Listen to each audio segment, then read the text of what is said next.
Besimtari hiq dorën nga dobia personale, nga interesi personal, por dobinë e përgjithshme kolektive dhe shoqërore.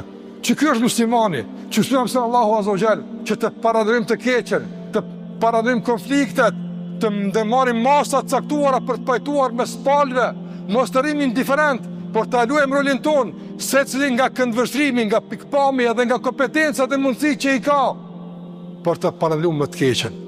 E pajtimi të ndërozër nuk kupton amnestimin e krimit apo kriminalit. Pajtimi kupton ndalimin e përshkallëzimit të konfliktit, ndërsa ai që e ka nxit ose ai që ka shkaktuar probleme apo krim ndaj dikujt, ai duhet të vazhdon rrjedhën e tij me organet kompetente të sigurisë e gjyqësisë që të merr dënimin e merituar. Pajtimi nuk duhet të jetë inkurim për krimin, por duhet të jetë parandalim i përshkallëzimit të konfliktit, nga se kjo është mesatarja e dur.